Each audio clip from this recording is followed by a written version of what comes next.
մենք մեր ճանապարհով գնալու ենք։ Մեր գլխավոր նպատակը լինելու է Փաշինյանին հեռացնել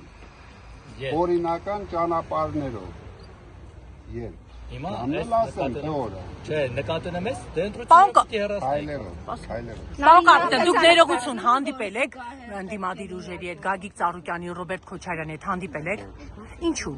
Ինչն է պատճառը։ Բա ինչպես եք միասնական դիրքորոշում ձևակերպելու բան։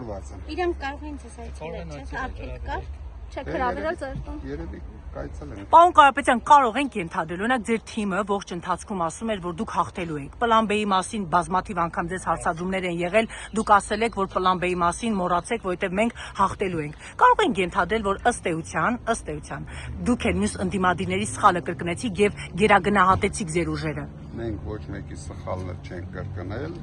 եթե մենք սխալ անեինք 4 ամսում չէինք հավաքի 350,000 ծայր։ Այսինքն մենք ամեն ինչ ճիշտ ենք արել, Փաշինյանը սխալվել է, գողացել է քվեներս,